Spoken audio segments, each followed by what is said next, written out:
So many things to consider.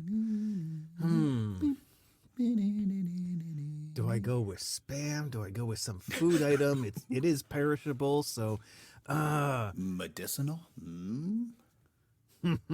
I see where you're going there. Yeah. See, my initial reaction was because I've started my course was to say vitamin D. You gotta bring the vitamin D. Yes. But I think you may have convinced me to pull out of this darkness-inspired episode and go with the NyQuil. Make sure you bring the NyQuil. There it is. Gotta do it. Because vitamin D is something that you could get here. Yes, true. But you have to be prepared for it. You have to know, you have to have that information. Any new listeners out there, any new arrivals to Sweden, make sure you're taking vitamin D as of a week ago. It's a lifesaver. But as a runner-up, a close runner-up as well, dryer sheets, because you can't get them here. No, dry. Dryer sheets for the dryer. They don't exist here. Got it. On to number 3. Dun, dun, dun, dun. Here we go. Number 3. I've never gotten used to the way that Swedish people blank. This one is so easy, but so difficult because it's like so many options to choose from. It's like a smorgasbord of potential options. That's a tough one. I think I'm going to go with my initial knee-jerk reaction, which is... Read the question for me again. I've never gotten used to the way that Swedish people blank. Make pizza. Wow, you took that one in a completely different direction. I mean, the crazy flavors. I texted you this week. I think the worst word in Swedish is makas. However you pronounce that, makas, because that is the pizza. It's got chicken. It's got pineapple. It's got banana. It's got curry. Yes. I mean, I just can't. And then the other thing, I know this is like a small, potentially pointless detail in the grand scheme of things when you got bananas and chicken and pineapple on a pizza and curry. Right. Yes. Yes, when you put it in the box, pizzerias, you take your pizza cutter and you slice. You make slices in the pizza before it gets to my house. You mean that's how you do it? Pre-portion it? Like pre-portion it so that you can... Okay. Like the civilized world, the pizzeria cuts the pizza. Right. I know the Italians, like it comes as the pie. Okay, we can't touch that. But, right.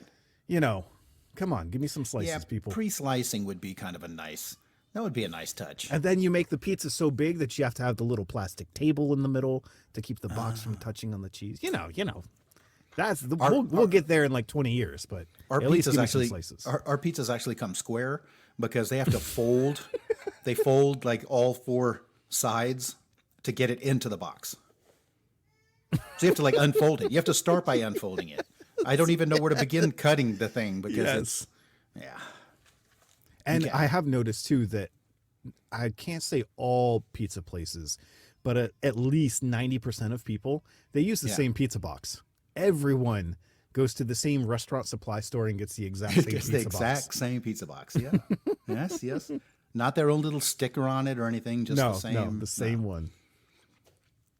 Hey, I'm just going to have to say, when I thought about this question here, I've never gotten used to the way that Swedish people, the first thing that popped into my mind was stare.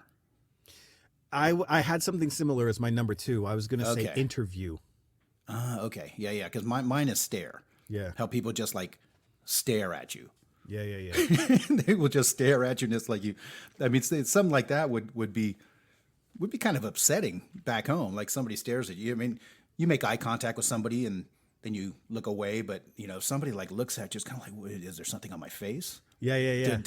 Did I miss a splotch of curry and chicken and pineapple from my pizza? Do I have something hanging from my... Yeah. The first time I ever ran into that, you read about it, but you're hopelessly ill-prepared until you actually experience it in person, is the stare in the middle of the interview. because yes. you're like speaking, you're talking about your experience and how you can help and blah, Yeah. blah, blah, roll, yada, yada, yada, American interview stuff. And the person at the other side of the table is staring into your pupils, into your soul. And it's so, from an American perspective, it's so disconcerting. It's so bizarre that you just have to like, okay, I've read about this. Just focus on what you're saying and keep going. There's no smile or nod or anything. They're just it's like the penance stare from Ghost Rider. Yeah. Yeah. I've actually put a couple of people to sleep when I interview with them. Yeah, that's you get stares, I get people falling asleep. I'm like, hello. Oh boy. Okay, here we go. Back on track. Number 4. Dun-dun-dun-dun. I never knew that blank was Swedish. I never knew that blank was Swedish. I think I'm going to go for Spotify. Ah, yeah, nice one. I didn't know before I moved here. I was like, what? Because H&M, I knew. IKEA, obviously, everyone knows. But I was like, Volvo, everyone knows. But I was like, Spotify. Yeah. It's so techie. You think it's from California or something. But no, it's hardcore Swedish. I met somebody at a mixer and asked them, what they worked with. And they're like, oh, I just got hired with Spotify. And I was like, oh, okay, cool. When do you leave? I thought that they were yeah, right. I thought that they were like flying out of or you here in Stockholm as a connecting flight to wherever Spotify is. Yeah, exactly. Yeah, that one definitely caught me. And what was that that game thing where everything is like made out of cubes? Minecraft. Yes. Minecraft is another one. Yeah, that's wild. That's another crazy one. Okay. Every time we get to the next question, I'm envisioning in my head the Who Wants to Be a Millionaire lights going shoo, where they go down, and then da-da-da-da. Okay. Number 5. Yeah. Since moving to Sweden, I really miss the blank back home. Ooh. You want to call a friend? You want to use one of your lifelines? I might need to. I might ask the audience, right? You want to ask the audience? Okay, audience. Okay, listeners. I really miss the blank back home.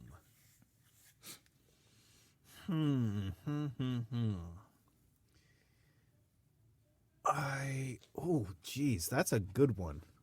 I really miss the blank because I can't go pizza again. That's a cop-out answer. Nope, done pizza. I really miss the blank back home. I know. Huh? I really miss the discounts back home. Like real discounts. Sales, happy hour, promotions, reduced prices in general, the entire concept. Really miss that. $5 margaritas, margarita pitchers. Come on. Great answer. I mean, great answer. Imagine a college town, 10-cent wing night, It's so American. You think it would be universal. Who doesn't love 10-cent wing night? That would never fly here. They'd be like, what? What do you mean 10 cents? And actually Swedish prices were on that when a Swedish sale is bringing prices down to where they should be to begin with. Yes, or they'll do like 10% off, 15% off. I'm like, that doesn't even cover the sales tax. You do realize unless it's over 25%, I'm not getting out of bed. Forget it. And another $1.50 to put in a plastic bag. Yeah. Hey, but I mean that's environmental, so I can. Yeah, true. I can appreciate that. I can appreciate that. I almost went with beaches, but then I was like, no, gotta go with discounts. I like it. You did very well, Sean. Thank you very much for playing. This week's this week's fill in the blank.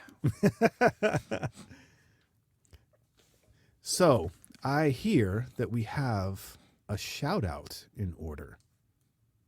Yes, we absolutely do. We are actually getting we get quite a few messages where it's starting to pick up. Everything is picking up. Love it. 2 Guys, 3 Crowns Army. Listenership, everything is picking up. Yes. Keep going with the ratings. Yes. We're getting messages behind the scenes. So anybody that wants to step onto the scene and actually go and rate us or write a review, please do not hesitate to go ahead and post a review or to click a rating. But a quick shout out to Nina. Nina found us and enjoys the podcast, was catching up on episodes, and she actually wrote with a question. And the question was about spam. And she wanted to... Oh, she's asking the right person here. Well, she actually wrote, she wanted a question for the spam expert. Which is not me. So I'll let you take it away. Yeah. So I went ahead and answered Nina. Thank you very much for sending that in. The question was actually how spam compares to, in Sweden, they have something called burkskinka, which is basically canned ham.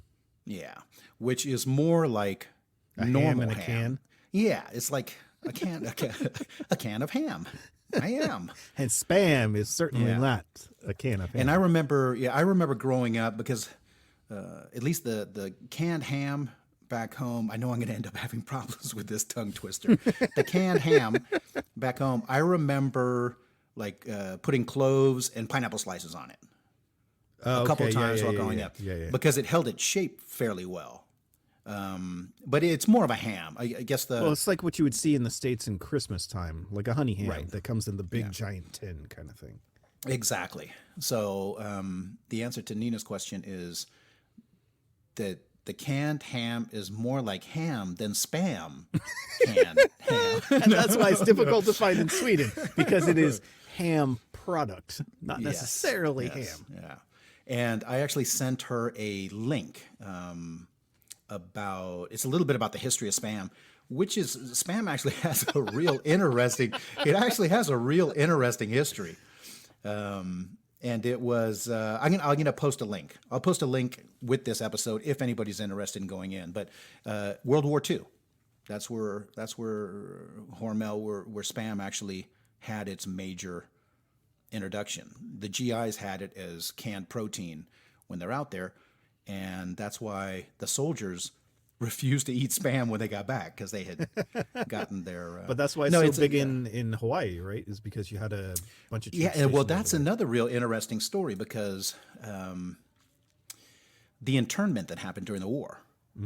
There's a large Japanese and Asian population in Japan, or in Hawaii, sorry. And there was actually they put a stop to fishing.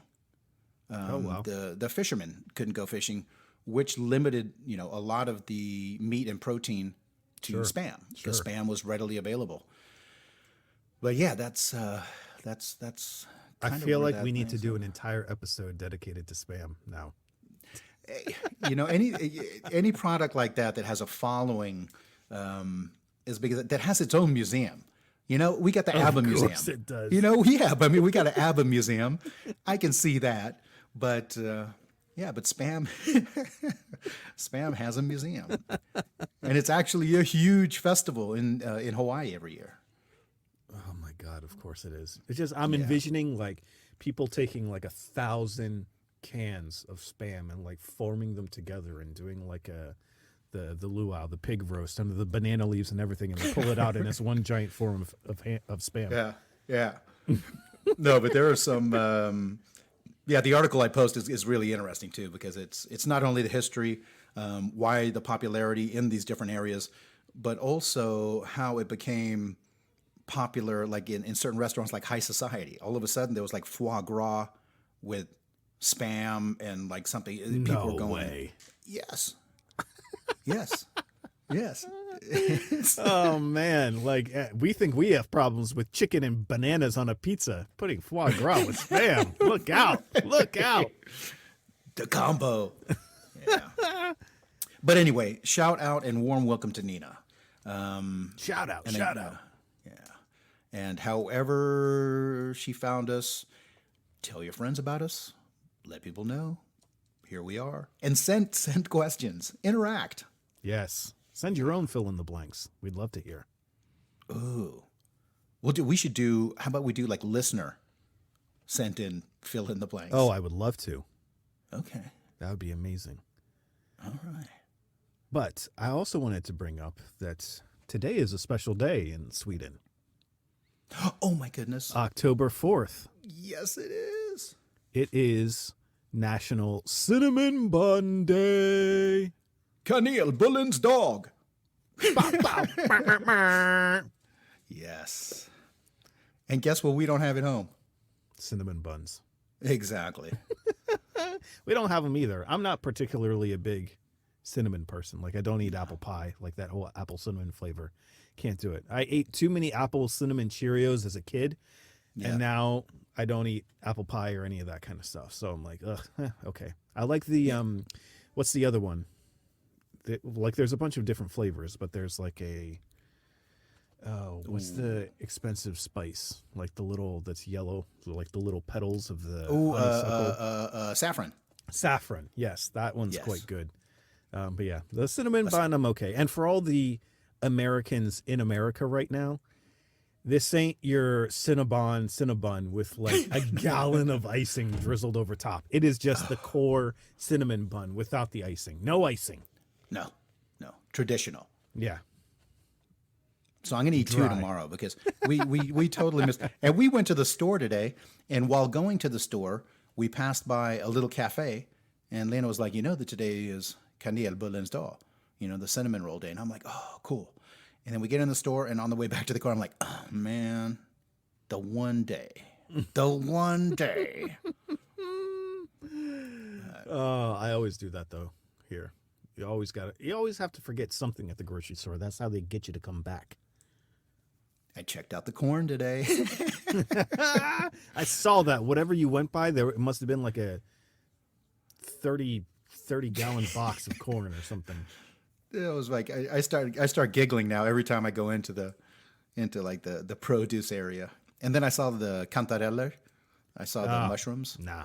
And I'm like, Sean's favo. Yeah. No, thanks. I'll pass on the cinnamon buns and pass on the chanterelles. Yeah. Thank you very much. But I did see two friends of the pod uniting in real life. Worlds collide, as George Costanza would say. Whoa. Our very special friend and returning champion, Jermaine, and Larry's Deli, they've partnered up. She was selling cinnamon buns at Larry's Deli today. Oh, that's what because she's got her happy food tripping, right? So she was all over Instagram. I was like, oh, yes, fam. That's the way. Like it. Cool. We love the networking. We love networking. We love it. People need to network more. Making connections happen. Fantastic. Hey, you had some cool stuff happening this week. Didn't you have in-schooling? Did I have what? In-schooling? Didn't you have to go? Do you have like preschool prep? Preschool prep. For skola. So for skola. So we have, our little one is starting preschool. Yes. And in the Swedish system of education, you can start them. I mean, you can start them when they're like a year old, I think, maybe even earlier. A lot of kids are like a year and a half, I think, when they start. But it's, I mean, the price isn't that bad that you end up paying. Like, it's supported by taxes and stuff like that. But they go and it's kind of everything's kind of got a Montessori feel. Yeah. Where it's very educational, teaching them good habits, like vegetarian foods and meat once a week and fish once a week, and stuff like that. And so we did our orientation this week to go in there and sign like a little bit of paperwork to give them like our contact information, blah, blah, blah, blah, blah, and meet all the teachers and stuff like that and learn the schedules and everything. So now I am going for a couple hours every day with the little man to get him indoctrinated, get him used to the people so that then I can leave him there for a few hours every day. Cool. So, is it like you and I assume a bunch of other parents? So we're the only ones starting right now. So it's all the kids are used to being there. So it's just the parents. So you're the only grown up. And the teachers. You're the only grown up and the teachers. So they have typically three. There was 2 or 3 adults and there's like 10 kids or something. So it's a real small group. They do have like, there's like another preschool next door that then they mix and mingle and stuff like that. But it's pretty hands-on. So how's Dylan? Is he liking it? I mean, is it like he's liking it. Cool experience. He gets excited when he starts getting close, but then it's like till 9:15. It's mixed with like some of the bigger kids at the preschool next door. So typically, you go 1 and 2 years old are in one group, and then 3 to 5 are in another group. Okay. So because they're like the bigger kids, they're more active, they're more doing different stuff. So when the bigger kids are around, he's kind of like, oh, slow down, back it up back there. You know, they're like playing floorball and stuff like that. And everything's outside right now because of Corona. Yeah. They don't want to have them inside as much as they can. So yeah, once like all the other kids go at 9:15, then he kind of settles in a little bit and starts, you know. So we'll see. Over the next couple of days, I'm sure he's going to make friends with people, and then they'll all be super tight. That's cool. I remember when... let's see, when we moved, Adrian was 5, Veronica was 1. And I remember like getting him into, you know, like you would förskolan and preschool and first, and people asking, you know, like, oh, okay, you know, what is education like, you know, that when they're that little, you know, are they counting? Are they doing arithmetic? Are they, you know, can they say their ABCs? Can they do? And I was like, we're kind of working more on social skills. And, you know, and interacting. Getting them to interact with other people. That's kind of the main thing. How to respond. They're like, oh, okay, so. But I think sometimes once they get to like 5 now, they may be able to do like some letters, some ABCs, and like some numbers kind of thing. But that's like kind of when they're graduating into kindergarten anyway. Yeah, but you can kind of tell how the priority of that. Yeah, is slightly. Yeah, for sure. I was just amazed how they're like, unless it's like a private preschool, everyone gets their money from the Stockholm City, so they all have to follow the same format, basically, the same curriculum. But it's all so everything's like vegetarian food 3 times a week, 1 day of fish, 1 day of meat, and it's like everything is, what do you call it, krav? Which I guess is kosher / halal, whatever. Right. Preparation kind of thing. And then they're like, oh, organic and blah, blah, blah, blah. I'm like, my God. Like when I went into kindergarten, they just gave us like chicken nuggets and a chocolate milk and then told us to go to sleep. Yeah, I had graham crackers. I think we got graham crackers and a pint of milk. Yeah. There's only so many ways that you can eat graham crackers too. I remember the big thing was if you broke them in half, then you could like grind them together and make like graham cracker dust. Like graham and it was just because people were, you know, everybody's looking for like different ways to eat it. Hey, here's a question for you. Speaking of graham crackers, I would imagine this is a pretty universal concept, but do Swedes do s'mores, or is that like an American thing? They do some almost. They do. It's like s'mores, but I think the majority of people get stuck with digestive keks. Digestive keks. Or like the round, or what do you call it? Oh, yeah. They're like cookies that are like... Right. They're called digestive cookies. Yeah. Right. They're like digestive. Graham cookies for your teeth. Yeah. Yeah. But I think that they, and I feel bad because I know that one of our American stores probably has graham crackers, but I know that that's frustrating for people making pie crust and stuff. Ah, yes, very because true. You have like very graham true. cracker pie crust. Yeah. Well, you know, you gotta figure out substitutes right after you figure out what a deciliter is. You know what? I'm actually, wait a minute. I'm going to go back to, let's see, question number 2. If you're moving to Sweden, make sure you bring graham crackers. Yes.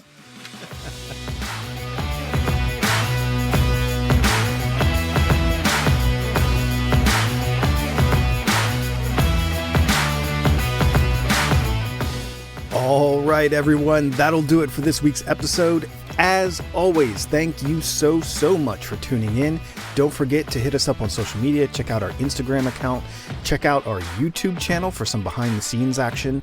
And also, your weekly reminder, get into those apps, give us the 5-star rating, leave some reviews. We love it. It helps so much. And then come back here next week for more 2 Guys, 3 Crowns.